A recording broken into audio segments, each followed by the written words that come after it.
Results వచ్చిన రోజున నేను ఏం చేస్తుంటానని, రిజల్ట్స్ రోజున నేను ఏం చేస్తాను, 2014 సంగతి చెప్తాను, 2019 సంగతి చెప్తాను, 2024 ఎన్నికలు.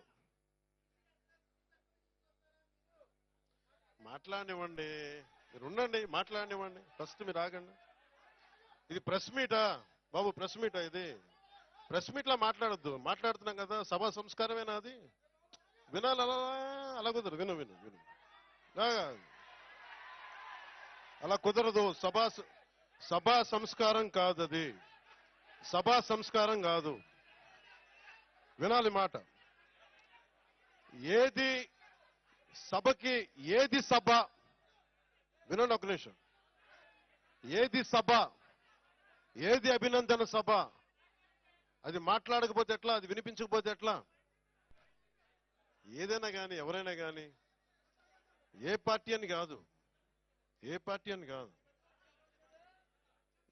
దేనికి ఆవేశాలు? దేనికి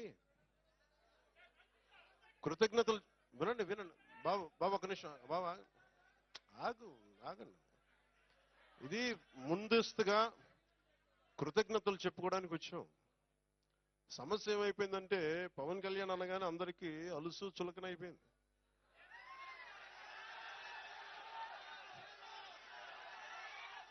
చెప్తున్నా అంటే, వీళ్ళకి ఎలాంటి వాళ్ళు కావాలంటే జగన్ లాంటి నాయకుడు రైట్ అనిపిస్తాడు ఒకసారి.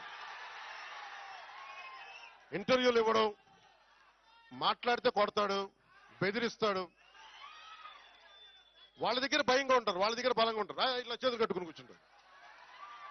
మనం ప్రేమగా ఉంటాం కదా, గుండె విప్పి మాట్లాడతాం కదా, అందుకని చులకన.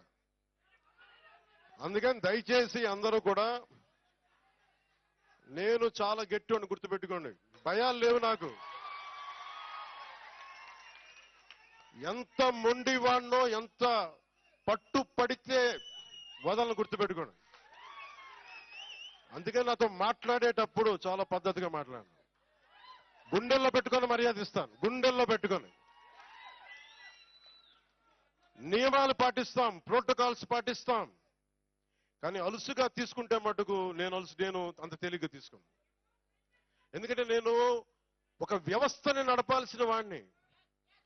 ఒక వ్యవస్థను నడపాల్సిన కొన్నిసార్లు నేను గట్టిగా ఉండక తప్పదు. నాకు ఇష్టం ఉందా లేదా అని కాదు, గట్టిగా ఉండక తప్పదు.